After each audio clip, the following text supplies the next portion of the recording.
going to be. Here we go.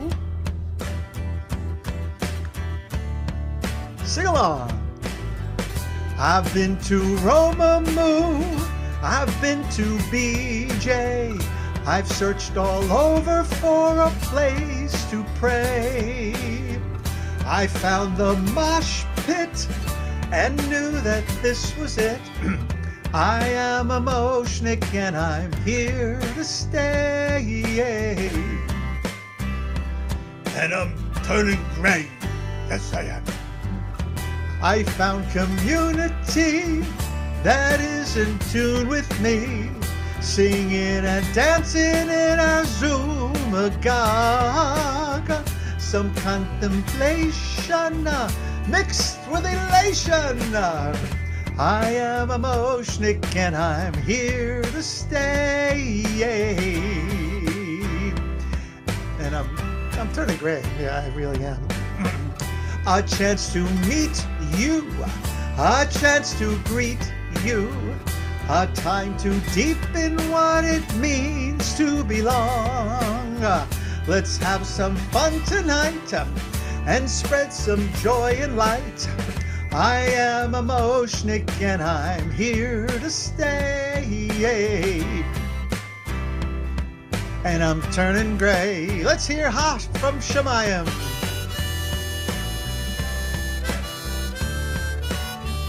You know, I think Hop would be here tonight. Maybe he is. Maybe I could feel his spirit through the harmonica. God bless Hop.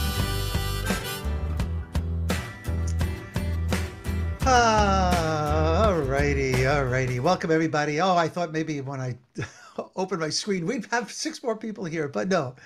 But this is Diana. This is enough.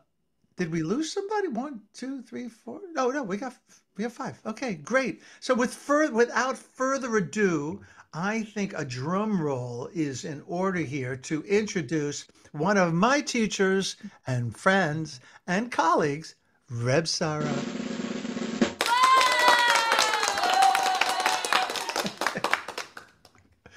It's all yours. So for those of you who do not know, and none of you do, Rabbi Mark Novak officiated at my grandson's bar mitzvah 15 years ago.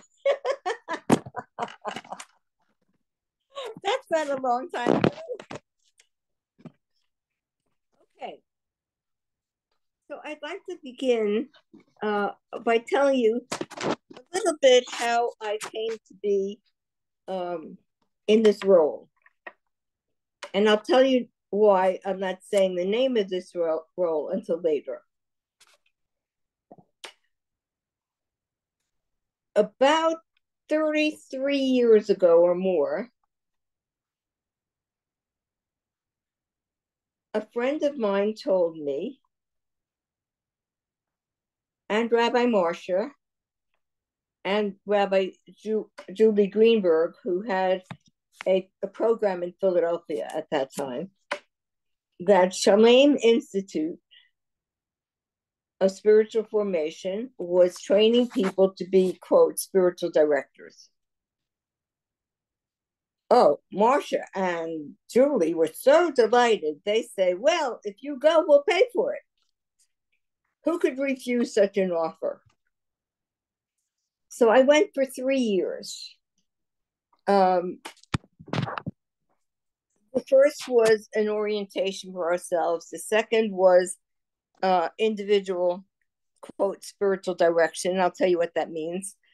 And the third year was from I did group spiritual direction, and I was trained to train others to become directors, which I have a lot to my credit. I have. So at that time, the Reconstructionist Rabbinical College had gotten a grant to offer spiritual direction. I'll tell you more about that, to their students. And a friend of mine, Bobby Brightman, said, "Oh, you should come." So I called up Jacob Staub, the head of it. I come to him, and he vets me like I was going to marry his daughter or son. It took such a long time for him to say, okay, you're one of us. And now 28 years later, we're still together. Okay. So I'm doing that. And after a while, I don't feel kosher. I call Rabbi Marsha and I tell her, and she says, well, let's call Zalman. And in those days, we called him Zalman. And he had just left for Boulder. He and his wife, Eve, had been married in my husband in my home, and then they left for Boulder. So I call Reb Zalman, and in his inimitable fashion, he said, Sarah Laban, fine. You'll be my Hashpah'ah, my director. I'll tell you the Hebrew for a year. What, me? You must be kidding. He said, no, I'm not kidding. Well, a year later, we're at Eilat Chaim, and he puts his hands over me and he gives me a blessing. I have never been so electrified in my life. All my ancestors, women, a woman could be this, a woman? Yes. Okay, now I felt kosher. And then when the Jewish Renewal or Ordination program started to have their students have spiritual direction, I was one of the first people on that.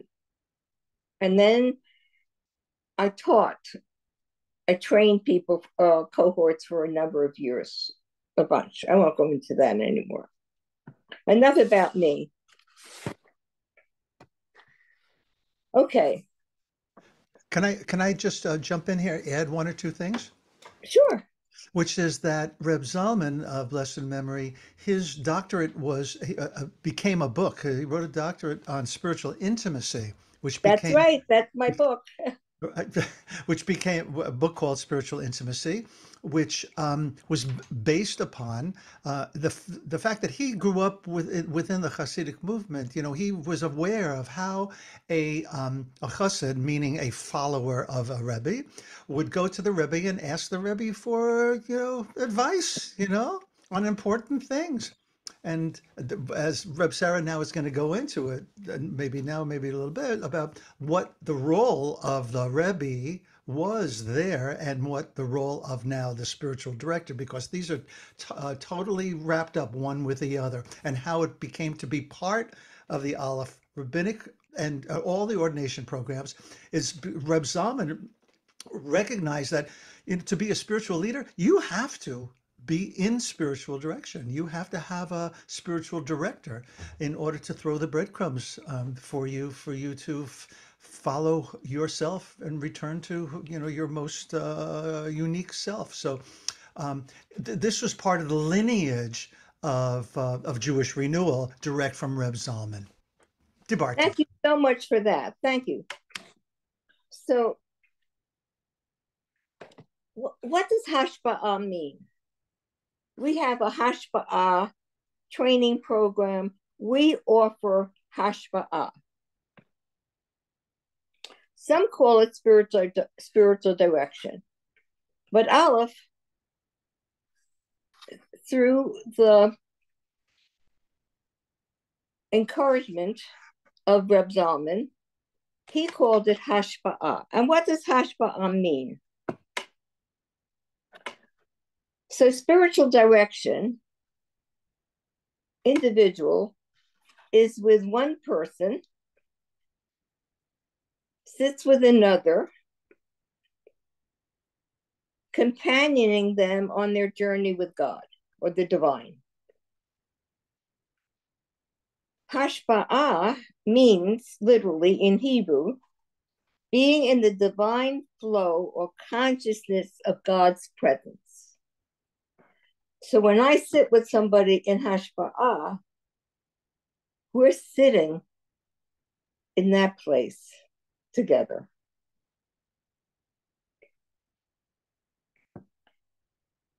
So Hashpah'ah is a Jewish term for the relationship with the Jewish spiritual director. I call it a companion. I'm a companion. The word director came from Catholicism, and director was God. It was never a person. So it's a spiritual companion, or in Hebrew, a mashpia. The mashpia offers guidance and support on matters of faith, of lack thereof, which I've been with lots of people, and spiritual practice, relationships with the divine or source and meaning, calling and purpose in any aspect of your life.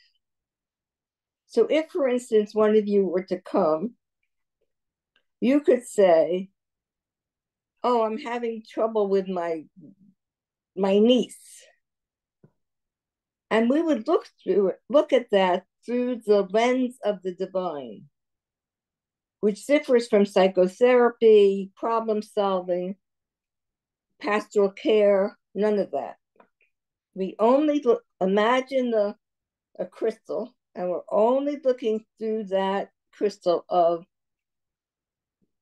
working with divinity. As directee, Mark, am I saying this right? A mushpa in okay, masculine good. is mushba, and mushba'at is And feminine. mushpa is a male, and mushpa'ah, just like Mushba'at, mashpi, mushbat. mushpa'ah, yes, just like mashpi is a man, but mashpi'ah is a woman.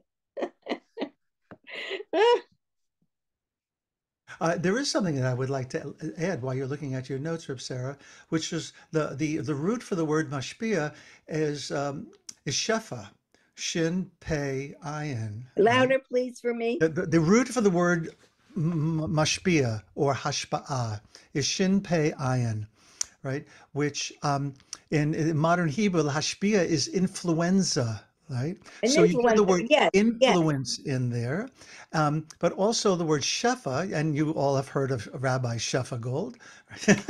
We said it at the same time, Roxanne. Shefa is a flow, right? Is the flow of divine energy, which is always at work. And so when you say get in the flow, you know, on the basketball court, it means one thing, but it's very similar in a way in the interconnection between the one and the many and the whole and the, I'm going for here. So the word shefa, mashpia, mushba'at, all of these words And share the same root. Hashpah'ah, they're all connected. Right. So I want to tell you a little tangent here.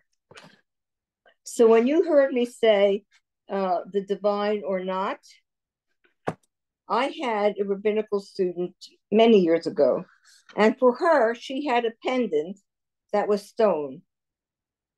stone, and that was God. That was divinity for her. It was perfectly fine with me. That was how she related to divinity. So when I'm with somebody, Did you say stone? Stone? yes. Oh, okay. I wanted to make sure. Yes. Okay. So when you're sitting with me, I don't have any preconceived notion of who you are until we meet and we talk. And I respect who you are. So there's no one needs to please me, the mashpia. No one.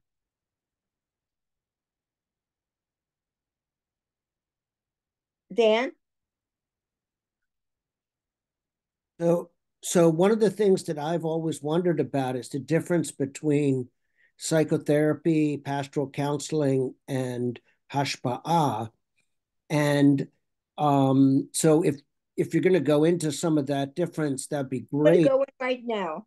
Okay, because the thing with you mentioned, if you have a problem with your niece, we look at it through divinity. So if you could talk more about that. Yes, I am.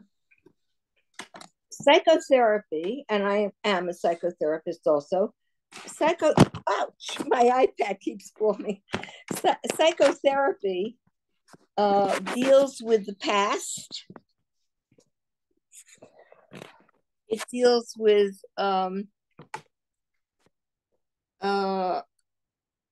possible problems in a relationship. And it looks through solving those situations. Pastoral counseling is when somebody needs to talk to the rabbi about an issue and confers with the rabbi. And once the issue is over, that's the end of pastoral counseling.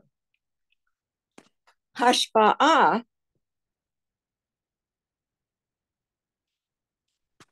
doesn't go into the past. It's all about the present. It doesn't do any problem solving. It has no judgment. I don't make any judgments or assessments in the way a psychologist must, or psychotherapy. So my job and Mark's job as Mashpia and Mashpah'ah is to sit with you,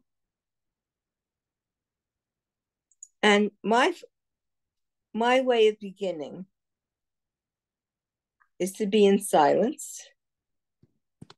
Sometimes somebody likes to chant, so I invite them to bring a chant. But I like us to ground and leave everything outside. And this is not an intellectual experience. So my first question is, what's on your heart that wants to be spoken?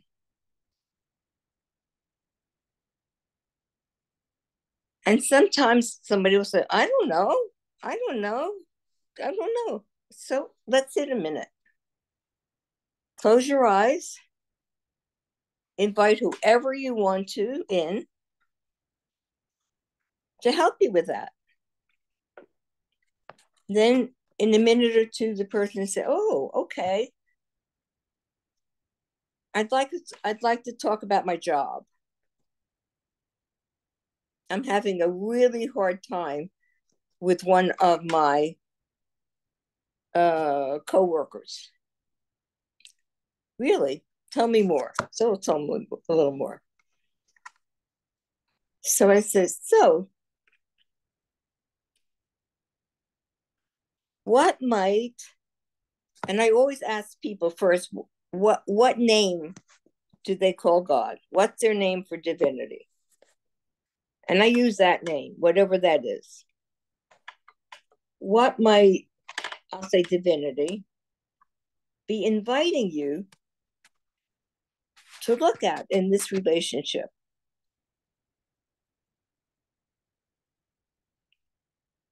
Which is different than I would ask a different kind of question if I was in a counseling session.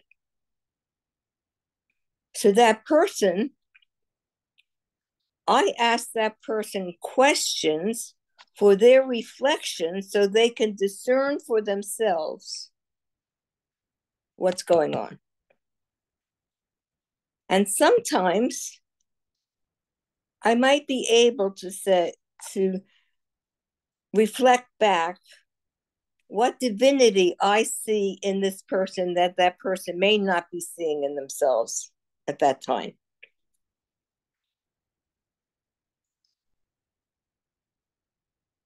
And then at the end of our session, an hour, I'll say, what prayer would you like me to hold you in for this month? Because this is a once a month thing. And I say, okay, you're here for an hour, and this is devoted only to you.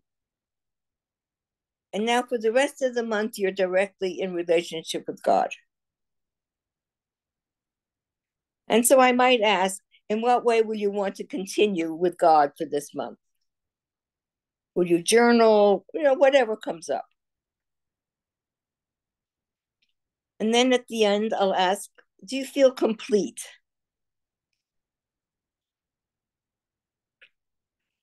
And sometimes I'll say, can you go a little deeper? Can you go look a little deeper down and see if something else comes up? At the end, it's my practice to say, what prayer would you like me to hold you in for this month? And then they'll say the prayer. I'll repeat the prayer back to them. I might add something to it based on our time together. And then we'll set a time for our next meeting.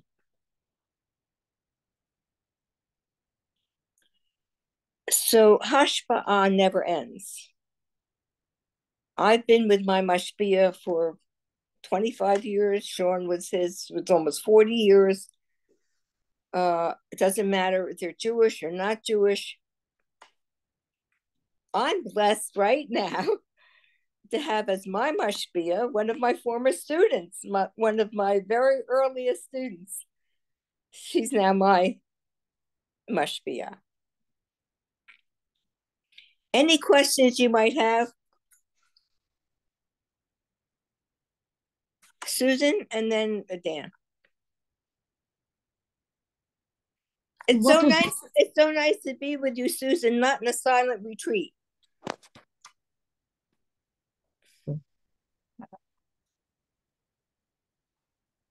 I was going to ask, what does the prayer do during the month? What's the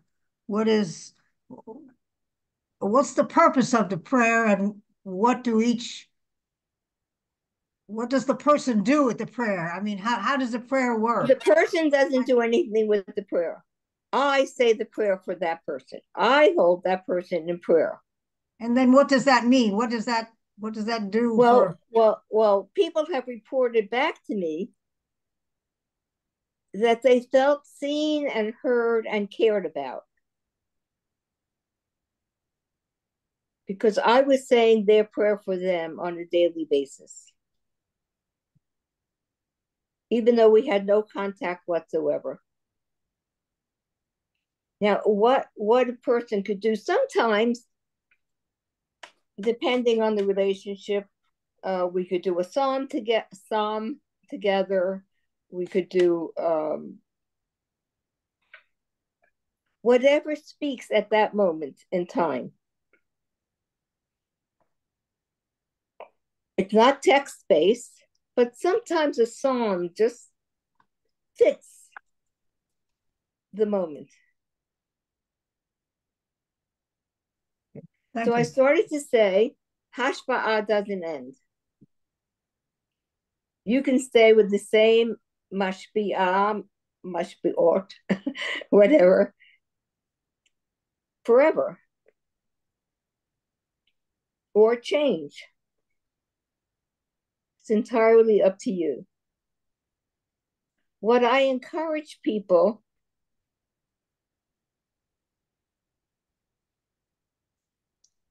I'll ask, what is your personal prayer that you might say on a regular basis? Not from liturgy, but do you have a personal prayer practice? Nah.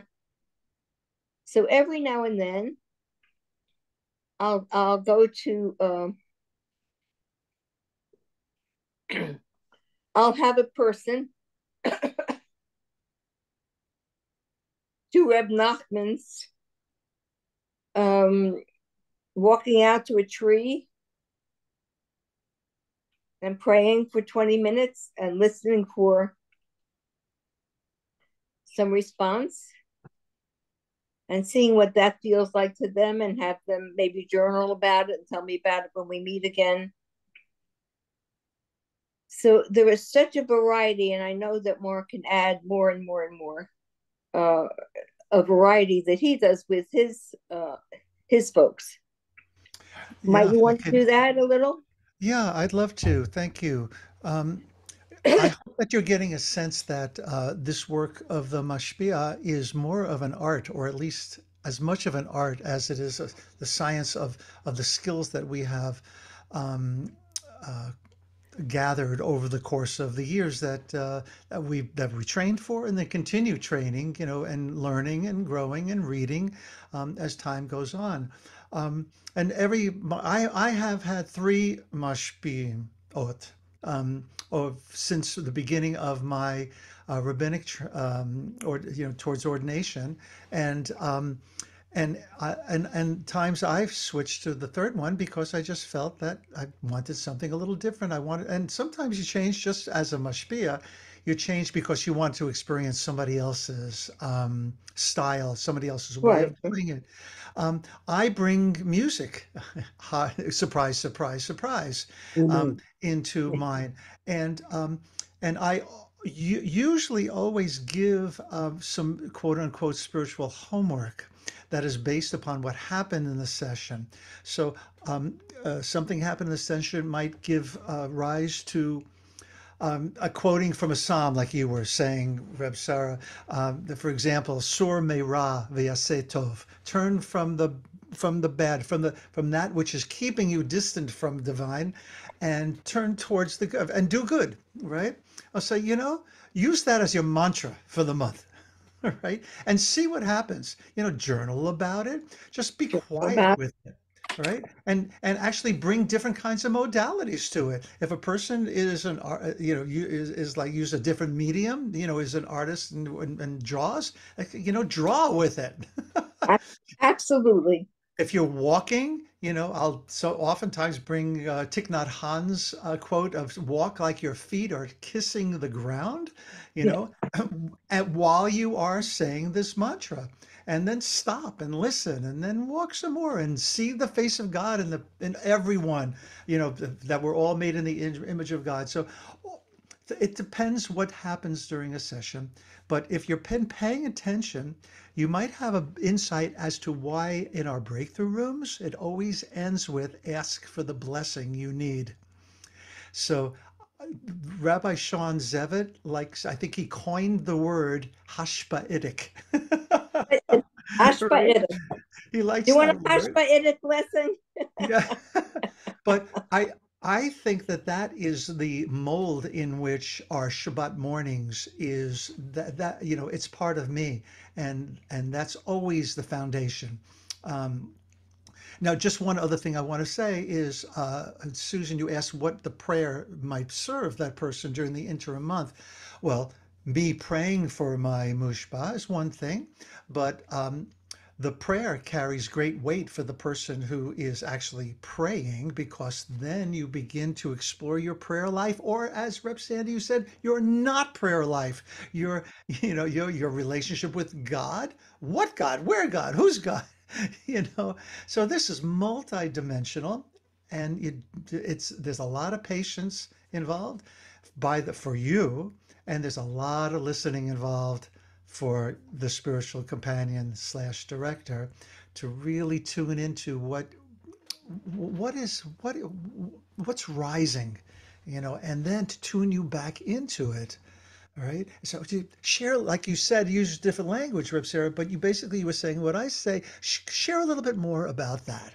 So you're leading them, or you're being led into where you were going already. So we're not imposing anything on it, but we're dealing with Asher Husham, and that's said about Ishmael.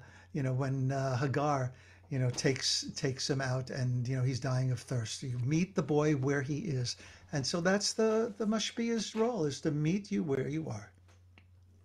In addition to all of that and all I said before, the first role, the bottom line role, is to create a safe, non-judgmental environment. Ay, ay, ay, don't fall down. That's the first thing we want to do, is to create a safe environment so that person knows that whatever they bring stays with me.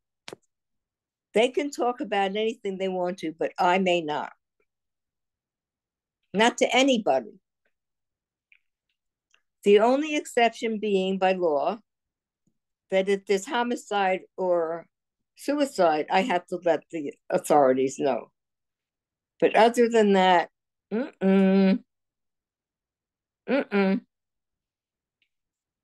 it's private, it's personal, it's safe.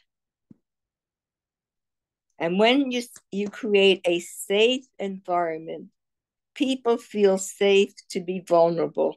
People feel safe to bring their dirtiest laundry to a session. I'll tell you something with me. At the Reconstructionist Rabbinical College, where I told you I serve, we have a peer group. And when we go to our peer group, it's a kind of supervision peer group. And you present yourself in relationship to a student session. What in that session sparked something in you? So this is many years ago now. And my husband had just had a major heart attack and was taken to the hospital. And he was waiting for a heart transplant.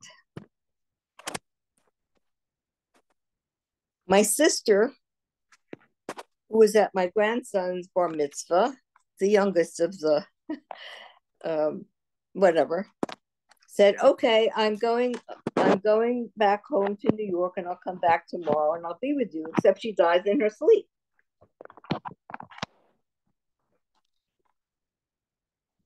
So it's my turn to speak in the peer group. I start off talking about what the students did that sparked. And one of my colleagues says, Sandy, it sounds like you're talking about yourself. And I start to scream at God. Who do you think you are? You take with one hand and you give with another.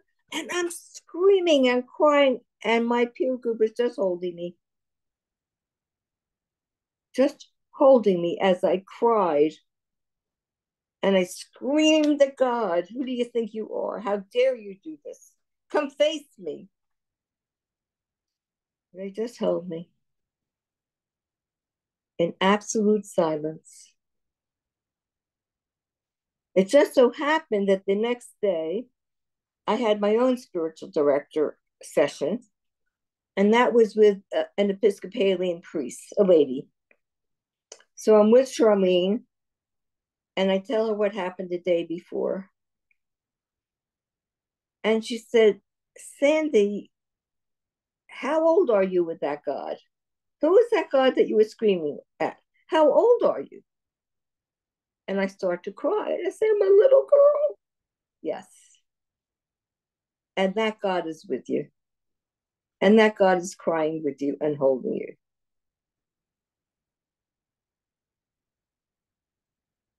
And that just touched my heart so, it healed me. I wasn't angry at God anymore. So you could see from just this one episode of my life how you go from whatever is needed, from being held in silence to guidance from a wise woman, which calmed me down.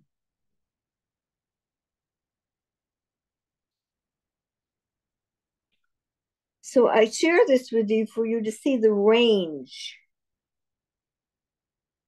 So, 1 second, Dan, and then you. There are times when people have a dark night of the soul, not depression. It's that they've lost connection with the divine. They're in this tunnel and they can't connect. And it's our role to sit and support and help them see the light under the tunnel. It's very important for people like ourselves to know the difference between clinical depression and spiritual misery. So all of that is something that those of us who are trained provide.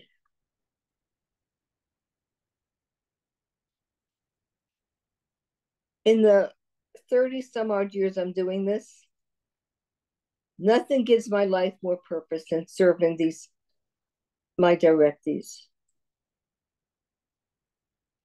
Now I want to switch gears for 1 minute. Oh, Dan, please.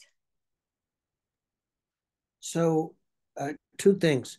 You started off when you said you asked the person what the name is for their God, that for divinity or whatever, and then what is the question you start off with? Something like, what would that God want you to do about this problem, or how did you? I might ask the question, what invitation is, for me, Shekhinah offering you? What invitation is Shekhinah offering? Why would Shekhinah put this problem with your coworker? Oh, okay.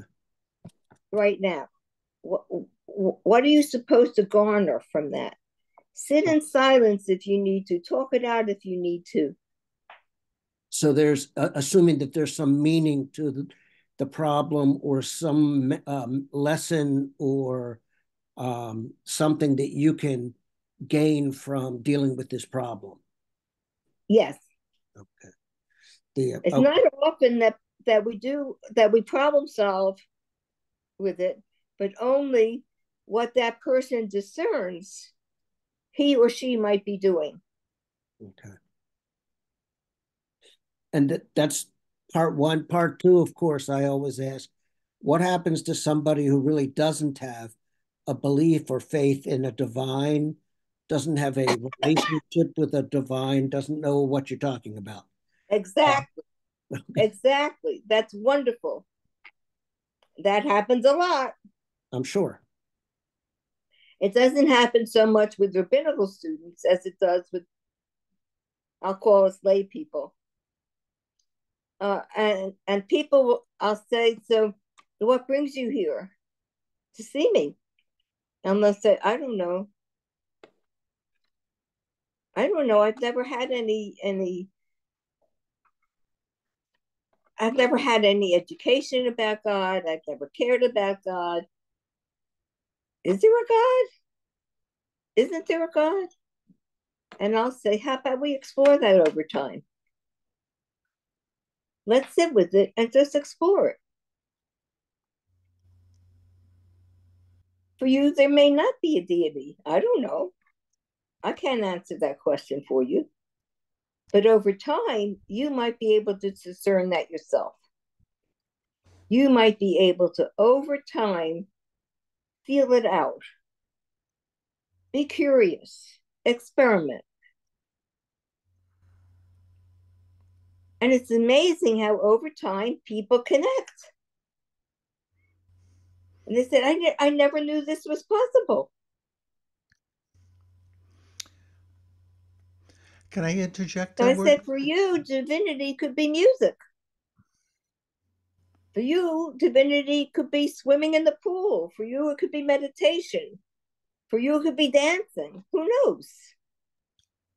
When you use the word divinity, what are you referring to? A sense of purpose or direction of the world, or meaning, or? Dan, what is it for you? I have no idea. You see? That's where we start. Exactly there with the I have no idea. And Mark wants to say something. Okay. Yeah, only because I know Dan. I know you really well in this way, and I appreciate your question. Um, if I can rephrase something that you said, Reb Sarah, dancing and music, it's not that dancing and music are divinity, is that dancing and music might be your portal to the sense of divinity. It might be your way in, your portal, or a portal to spirit. And so I, in my practice with certain people, I avoid the G word altogether, right? Because we can most of the time agree on spirit that there's a sense of that, and we want to lead the companion into a lived sense of presence. What in your life is like awakens you, and then what is animating you to be awake? You hear what It's I'm a saying? wonderful thing. I have um, a mushpa for many years, and for her, swimming. When she's in the pool swimming, she's filled with that energy, filled with that aliveness, filled with that connection. Okay, that's where you connect. That's wonderful. So you have discerned that for yourself and you know it. It's wonderful. I'm glad you have a pool near you, you know. So Where- where- so divinity meaning, I like the word portal, but it's that experience of, should we say, expanded consciousness or something like that. yes, But that's okay. sure. You know, it could be walking meditation. Right. These are all methods and or tactics or whatever it is to get to or through the portal to have that experience To get deeper down. deeper down. And I It, guess it's not just looking out, but looking in and making Absolutely. so okay. The whole intention is to look inside and become aware of Abigail. yeah, I was just going to say, in my experience of receiving spiritual direction, it's really, for me, it's identifying different and then actually making notes to myself so I don't forget those entry points. Where there one day it could be listening to beautiful music, or dancing, or touching a tree, uh, or hugging Emmett. There's those special entry points that, oh yes, that lets me breathe into it. Yeah. I have a directee who every spring has to come to my house and hug the cherry tree out here and have me sit outside and do a session outside while he is hugging the tree. That's his thing. Okay. I have had sessions where people wanted to go for a walk, and we went for a walk in the park and just talked. And then through that portal and that experience and connection, then one can find what this is the question, the next step being meaning and purpose Possibly. or not. Okay. But okay. See, I don't know that, Mark, but I don't have any answers for people. People have to discern for themselves and grow into what's real for them. My job is to do holy listening and really let that person feel seen and heard by me and witnessed.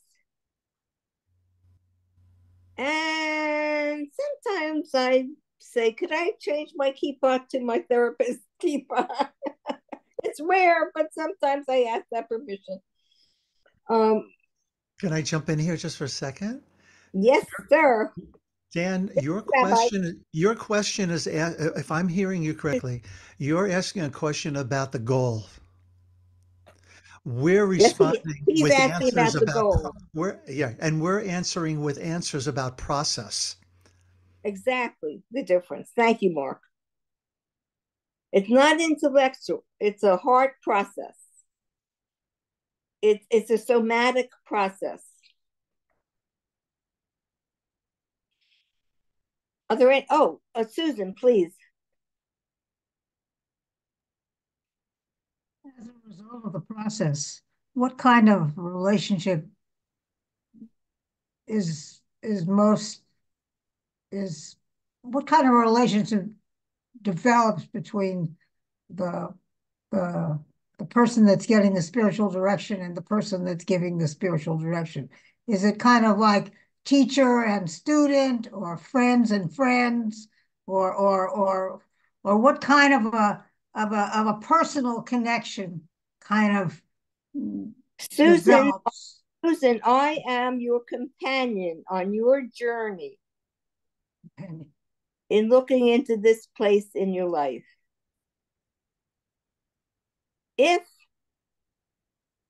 we see each other for 5 years and then we don't see each other for 5 years and we meet up again at a silent retreat, we become friends, but not during the time that we're working together.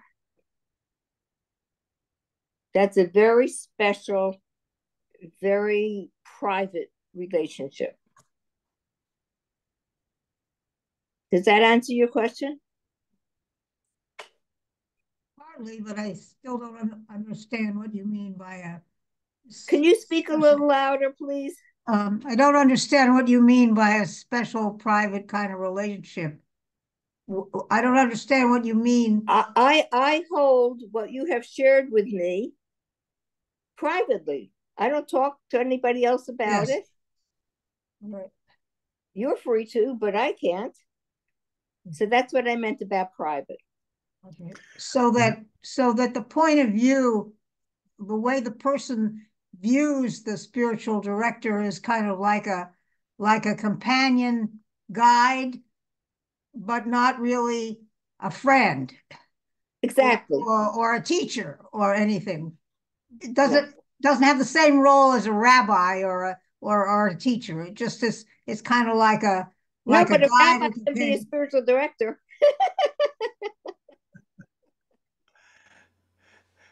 Well, Yes.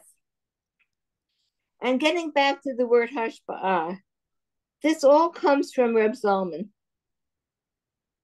It was his dream that we would offer this work in the world. And it's being offered all over Jewish renewal all over the world. And otherwise. So just as my first spiritual director wasn't Jewish, I have several non-Jewish people who come to see me. So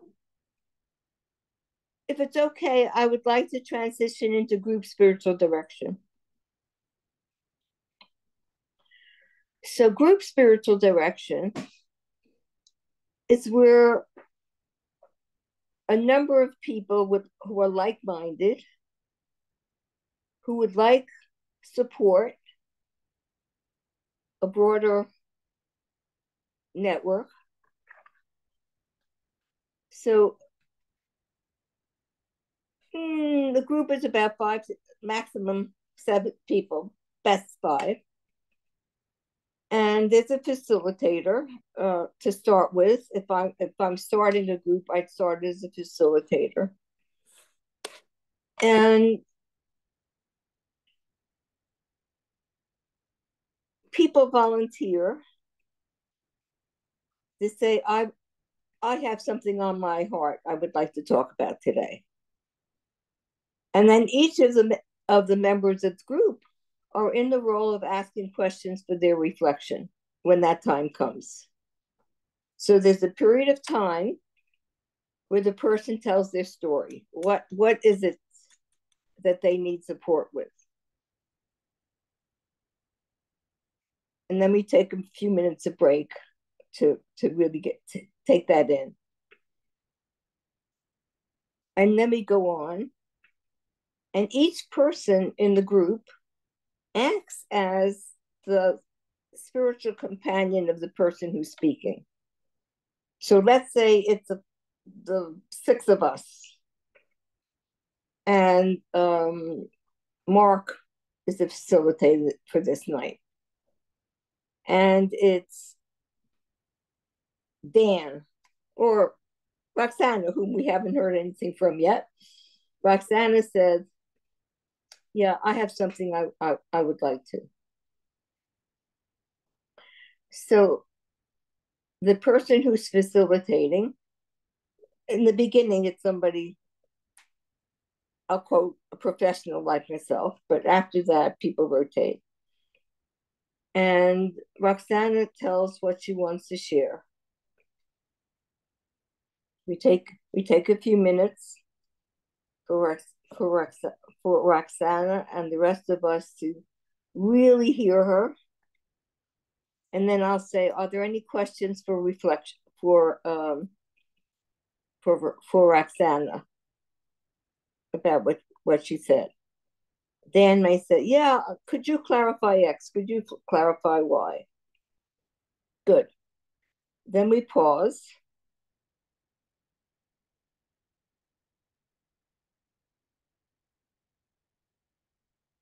And then the next period of time is for people in the group to ask Roxana questions for her reflection, for her discernment. So in that moment, Roxana has 1, 2, 3, 4 spiritual companions with her. And when all of the questions seemed responded to, we take another few minutes of quiet. And then we ask the question and review, was Spirit with us today? And then Roxana has the opportunity to say, yeah, I felt it in my being, or yes, or no, I didn't feel it. And then everybody else in the group has the same right. Most often, everybody's on the same page with yes or no.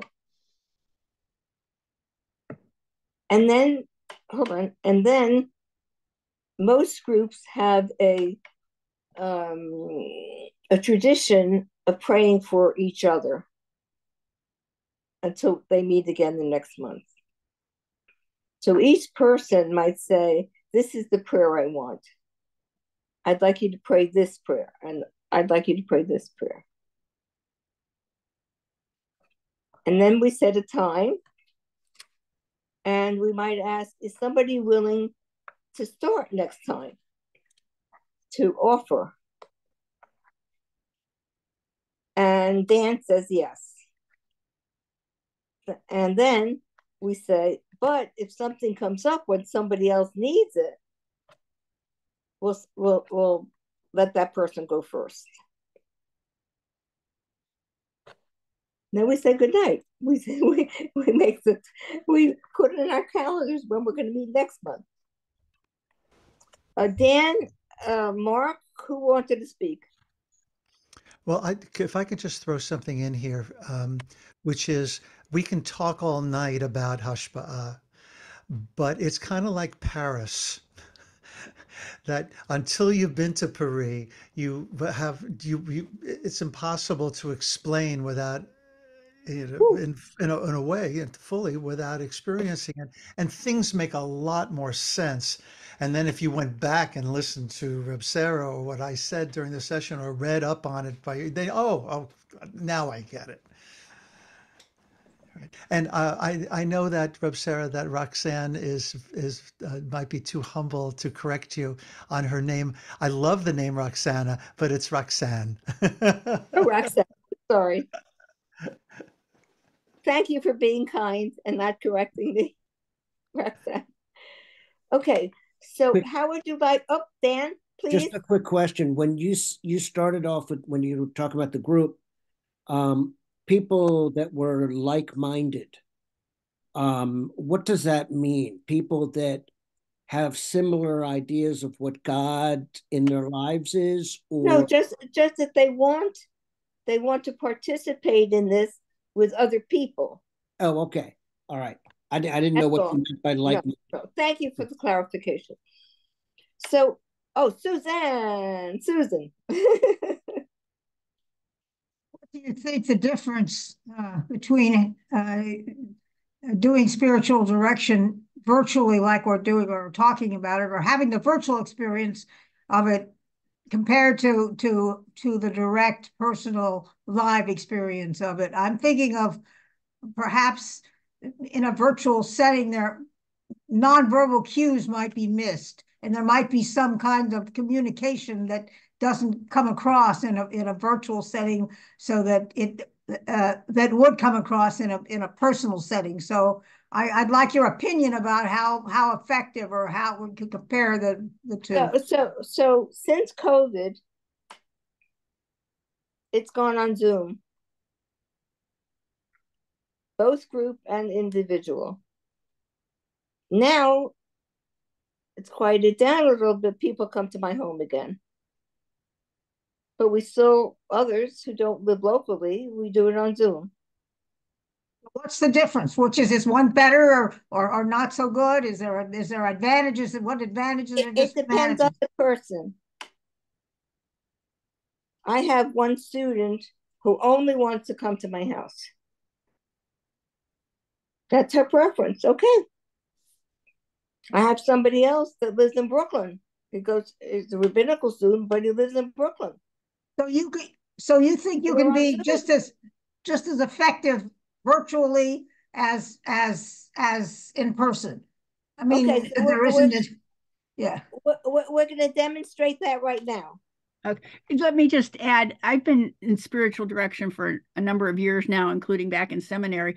And of course, then it was some in person, but I have mainly, 99% been Zoom.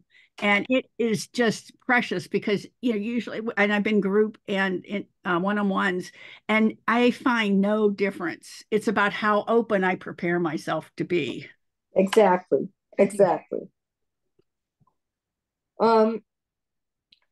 Are you willing to participate in a little demonstration here, folks? Yes? Dan? Yes? Roxanne? Yes? A river flows carried by the surprise of its own unfolding.